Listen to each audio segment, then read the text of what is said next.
"18 months into the pandemic, few imagined things would still be this bad." Festivals in Australia right now are in even more of a crisis than in 2020. With the goal of a return to zero COVID cases looking harder by the day, industry groups are urging a rethink of how we fully reopen. Our members have been shut for in excess of 100 days and they've all got costs piling up every day. Once all Australians finally have a chance to get a vaccine, there's a concerted push for a policy that can be summarised as no jab, no play. James, I think it's a very important initiative, not just for international travel, but for domestic travel. I think it will become the new normal. Businessman Tony Shepherd is involved in a number of big companies and clubs, including the GWS Giants AFL team. And he's executed that perfectly. He says football codes can't afford another disrupted winter like this one, and believes vaccine passports or proof of jab certificates should soon be a requirement of going to a game. I would personally be uncomfortable having an unvaccinated person sitting next to a vaccinated person, because that does increase the risk of transfer of infection. My Australian mates, Parkway Drive in the house, yeah. Give me your hands! At this point in time, cancelling tours is far more common than anything going ahead. And us putting down hard-earned cash over and over and again to invest in those tours beforehand, it's basically impossible. A never-ending spiral of disappointment, to be honest. Australian band Parkway Drive was forced to junk a national tour last month, even as massive concerts are starting up again overseas. Singer Winston McCall says he's in favour of giving gig organisers the ability to set rules for their audiences.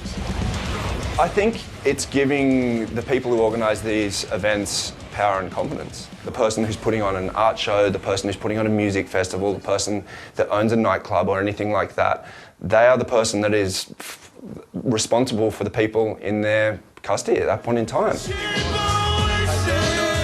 Australian musicians looked on with envy as 100,000 people recently turned up for Lollapalooza, one of the biggest gatherings in America since the pandemic began.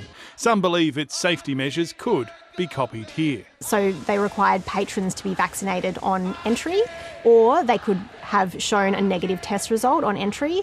Those negative test result patrons that were unvaccinated were required to wear masks the whole time. But tickets to festivals, concerts and sporting events are usually sold online, and so companies can make their policies clear to people before they buy. Smaller businesses like cafes and bars that rely on walk-in customers are worried compliance could be complicated and hard to enforce. Pubs are still open to the idea, but want government assurances they won't end up in court if they turn unvaccinated people away. The biggest problem we have at the moment is that there's no legal ability for a venue to ask a person, whether that be a patron or an employee, to show them their vaccine certificate or vaccine passport. The industry says it's closely watching what will happen to fruit and vegetable processor SPC, which has announced it's mandating vaccines for staff and visitors. Behind the scenes, the federal government is actively encouraging this discussion. It's been trying to get the nation looking to the future, not at the problem-plagued vaccine rollout.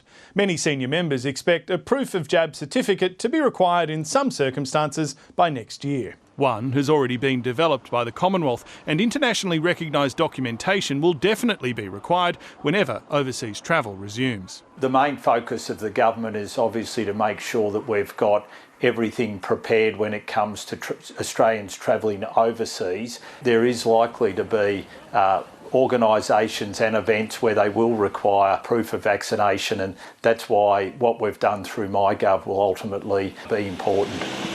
The government does have to tread a little carefully. States would be responsible for enforcing restrictions, and there are also a number of parliamentarians concerned about the idea of vaccine passports. In Europe, similar proposals have triggered substantial protests. To have a permanent situation of vaccine passports for domestic purposes, I think goes too far, and I for one remain to be convinced. If I am fully vaccinated but can still catch COVID and pass it on, why should I be allowed into the football and not others who might be unvaccinated and actually not have COVID. His view is probably in the minority. Most in this building think a vaccine passport will be broadly popular, which means the Prime Minister is likely to continue to associate himself with it. Scott Morrison has been under fire all this week, mostly over his handling of the pandemic, but also due to a controversial commuter car park fund, which the National Audit Office found was not distributed on the basis of merit. Instead, money was overwhelmingly spent in seats the government held or wanted to win at the 2019 election. Top 20 marginal seats. Did you see the list? I can't hear any of the questions. You're shouting over the top of each other. Are there any other questions?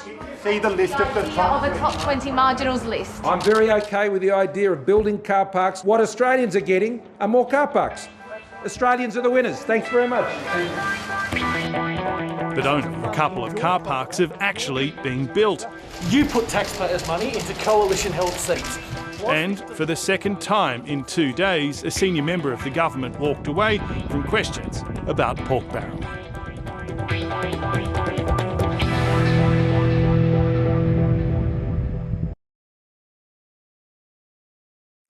Hi, I'm Lee Sales. Thanks for watching this story. If you'd like to watch more of 730's stories, they are on the left of your screen. And tap on the button below to subscribe and get the latest from ABC News.